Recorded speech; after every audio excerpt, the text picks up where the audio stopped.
অনেক দিন পরে ঢাকায় এসেছি, আর একটু ঘোরাঘুরি করব না? আসসালামু আলাইকুম।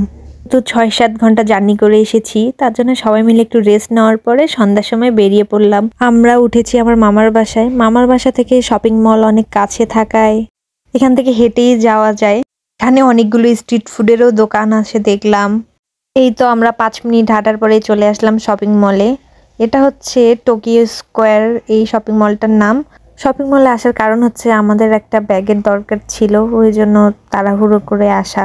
যেহেতু আমার কালকে আবার পরীক্ষা আছে, পড়াশোনাও আছে অনেক, তার জন্য আমরা তাড়াহুড়ো করছিলাম যে যত তাড়াতাড়ি কিনে বাসায় যাওয়া যায়। এখানে এই ট্রাভেল ব্যাগগুলো দেখছিলাম, কালারটা ভালো লাগছিল কিন্তু সাইজটা আমাদের জন্য অনেক বড় হয়ে যাচ্ছিল। আর একটা তাদের কাছে ছিল এই নেভি ব্লু কালারটা, কিন্তু এটা অনেক বড় লাগছিল। এর মাঝখানে মিডিয়াম একটা সাইজ আমরা খুঁজছিলাম, কিন্তু ওই দোকানে ওই দুইটা ছাড়া আর ছিল না। এখানে কিন্তু লেডিস ব্যাগগুলোর কালেকশন অনেক সুন্দর সুন্দর ছিল। ইনশাল্লাহ ঈদে এখান থেকে একটা ব্যাগ কিনবো। সবগুলো ব্যাগ ছিল অনেক সুন্দর। ওই দোকানে না পাওয়ার পরে অন্য আরেকটা দোকানে এসে আমরা আমাদের ওই মিডিয়াম সাইজটা পেয়ে গিয়েছি। এখানে এসে আবার আমরা ট্রলি ব্যাগও দেখছিলাম যে ট্রলি ব্যাগ নিবো না এমনি ট্রাভেল ব্যাগ কিনবো, ওইটা নিয়ে একটু কনফিউশনে ছিলাম। অবশেষে ওই ট্রাভেল ট্রলি ব্যাগটাই নিয়ে নিলাম। এখানে আসার পরে মামির ছেলের জন্য জুতো দেখছিল। এখানে জুতোর কালেকশনগুলোও কিন্তু অনেক এসেছে। ছোট বেবির কিউট কিউট জুতোগুলো দেখতে অনেক সুন্দর লাগছিল।